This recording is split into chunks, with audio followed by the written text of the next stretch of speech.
E aí, gurizada do Blabologia, beleza? Aqui é o Renan do canal Mas Afinal e hoje falaremos sobre bandeiras. Welcome to the premiere episode of Sheldon Cooper Presents Fun with Flags. Se tu viu o Café com Geografia, tu sabe mais ou menos por que esse assunto vem à tona. Se tu não viu o Café com Geografia, dá uma pausa nesse vídeo, abre o vídeo ali que eu fiz com o Pirula e com o Emílio, dá um bisu e depois volta aqui. Ou pode olhar depois também, né? A gente não sabe. Buenas! Existe uma coisa que estuda bandeiras chamada vexilologia. E daí agora eu devo ter pronunciado muito errado, porque é vexologia. Então por que tu falou vexilologia? Porque é vexilologia, na verdade. Eu que falei errado. É vexilologia. Que vem da palavra vexulo, que era um objeto em forma de bandeira que o Império Romano usava, tá? E a minha bandeira tá caindo aqui da Irlanda. Ou da Costa do Marfim. Decidam-se. Mas não era necessariamente para identificar uma nação, era mais para identificar marcos políticos, guerras vencidas.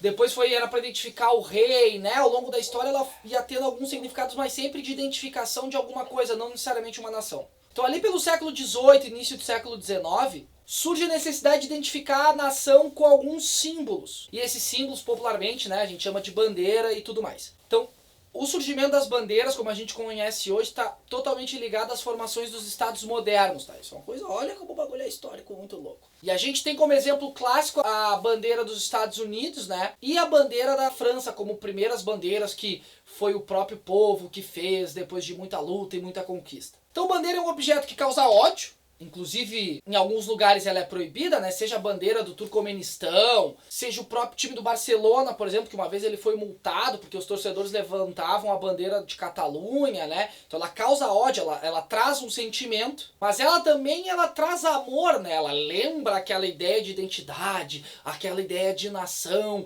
aquele lugar de onde tu vem. É um símbolo muito simples, mas que remete e traz essa série de coisas. Eu quero te fazer uma pergunta que eu tenho certeza que as pessoas vão fazer. Então, pra já antecipar, por que tu tá usando unhas vermelhas?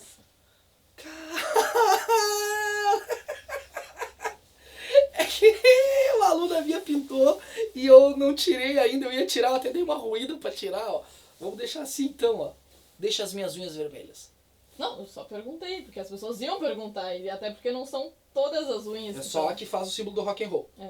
Então, essa coisa de se sentir em algum lugar. E aqui o exemplo clássico é só tocar ali o hino do Rio Grande do Sul, só mostrar a bandeira do Rio Grande do Sul, que a galera aqui pira, né? Chora. Chora, o meu Rio Grande! Né? A bandeira do Rio Grande do Sul traz altos sentimentos aqui. Tudo que é estádio de futebol leva a bandeira do Rio Grande do Sul, com o símbolo do Grêmio, do Inter e tal. Então um símbolo super simples traz uma série de discussões bem complexas. E para fazer uma bandeira, o vexilógrafo, que é o cara que faz a bandeira, ele tem uma preocupação, que é a necessidade desse desenho que vai ter que ser produzido em massa, né? Porque uma bandeira, de modo geral, é produzida em massa, se é bandeira de uma nação, de alguma coisa assim, então tem que ter essa preocupação. Então não pode ser um desenho muito complexo de ser feito. Algumas exceções, tem umas bandeiras que têm os brasões mais complexos e tal, mas de forma geral ele tem que fazer algo que possa ser replicado em larga escala.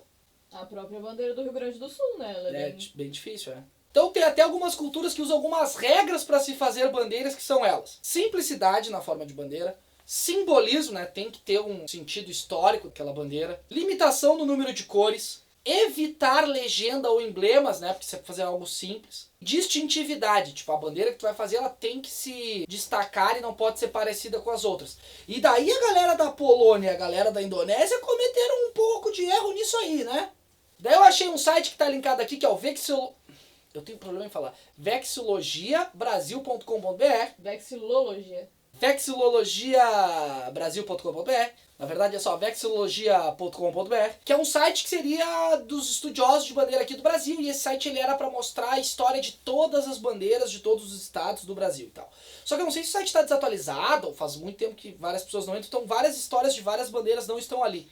Então uma das histórias está ali que eu peguei, que é a bandeira do Rio de Janeiro, tá? Daí conta toda a história, o formato, essas coisas assim. Então a bandeira do Rio de Janeiro ela vai seguir a mesma lógica das cores do Império Português, né, aquele azul claro e tal, e também ele tem mais ou menos a mesma lógica de brasão, assim, centralizado, muito parecido com a bandeira da coroa portuguesa, que para quem não sabe, o Rio de Janeiro já foi capital da coroa portuguesa. A coroa portuguesa morou no Rio de Janeiro, né? Então essa bandeira ela carrega até os dias de hoje em simbologia, remetendo a essa ideia da coroa portuguesa. E daí outra bandeira interessantíssima é do nosso Brasilzão, né? Que anda um pouco, né?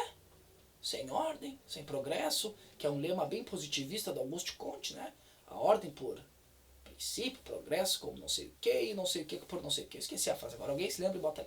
Então a bandeira do Brasil é a bandeira do Império, só que sem aquele brasão, e daí colocaram ali aquela bolinha azul marota com um monte de estrelinha, correto? E aquelas cores lá do verde ser a mata, do amarelo ser o ouro, que foi como eu aprendi na escola. Ah, era isso que eu ia fazer esse testezinho no fim do vídeo pra ver se o pessoal aprendeu a mesma coisa que eu. Eu aprendi isso aí também, o azul, o céu, o estrelado. É mentira! É mentira desses globalistas! Meu mundo caiu agora, porque eu acreditava piamente nisso até hoje. Não, não é.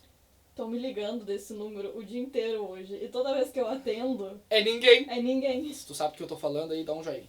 Se não sabe, vai lá no canal mais ao final ver o vídeo que tem explicando por que isso acontece. Então essa coisa de verde e amarelo, aí na verdade o verde parece que era da casa do Império do Dom Pedro I e o amarelo era da casa da família lá do Império da Maria Leopoldina, tá? Eu não vou me lembrar agora os nomes das famílias e tal, mas é uma alusão às cores dessas próprias famílias, não tem nada a ver com a mata, com o ouro e etc. Daí a substituição do Brasil pelo azul sim faz uma alusão ao céu.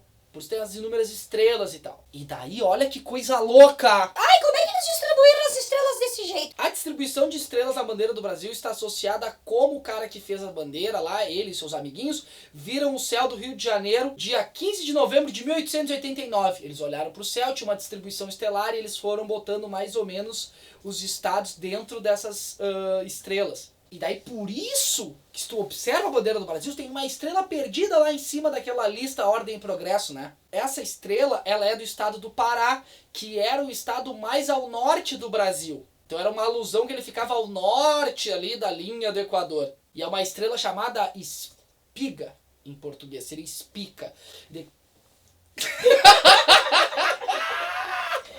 Maturidade, né? Espica, né? Então seria essa alusão para essa estrelinha aí. Também aprendi errado, porque me disseram que era o Distrito Federal, que tava lá separado, sei lá... É, pelo mas essa Distrito aí foi bem Federal. errada. Essa aí nem eu aprendi assim. Essa aí nem eu aprendi assim. Então é isso, gurizada. Tem alguns sites de referência aqui. É um estudo bem complexo, assim. Eu achava que era meio... Não, ele é bem complexo. Ele tem uma série de elementos. Ele é bem histórico. É uma coisa até bem legal de se fazer, assim. Eu gostava de bandeira, gosto de bandeira, mas não nesse sentido da profundidade, que realmente tem... inúmeras pessoas que estudam isso. Então, né, se tu te interessou, vai ali nas referências, tal, dá uma olhada, dá uma lida. E eu acho que pra finalizar, a gente podia começar a abrir o primeiro concurso mundial de bandeiras do Blablalogia. Se bem que o logo do Blablalogia, ele é tipo uma bandeira, né? Podia ser uma bandeira. Bom, enfim, se tu quiser fazer uma bandeira Blablalogia aí, sinta-se à vontade, mande pra mim, tá? Não avisei ninguém que eu ia fazer isso. Mas, né, às vezes as pessoas têm ideias e não necessariamente conversam com as outras, né? Isso pode ser um problema. Também aproveitando, se tu aguentou até aqui, passa lá no canal mais no final, dá uma olhada e fala assim, ó, Vem do Blablalogia pra te ver, me manda um salve. tá? Então, era isso, beijo no cérebro de todo mundo e tchau.